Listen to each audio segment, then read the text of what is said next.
Отбасы адам баласының өсіп өнер, қанат жайып түлеп ұшатын алтын ұясы. Отбасындағы құндылық атаның ақылы, әженің мейірімі, әкенің қамқорлығы.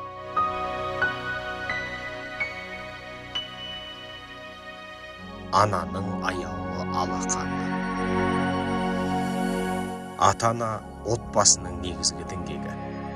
Ұрпақтан ұрпаққа жалғасып келе жатқан сенімдер, қағидалар, әдет-ғұрыптар, сыйластық қатынастар мен сүйіспеншіліктің жиынтығы тұтастай отбасы құндылықтары болып табылады.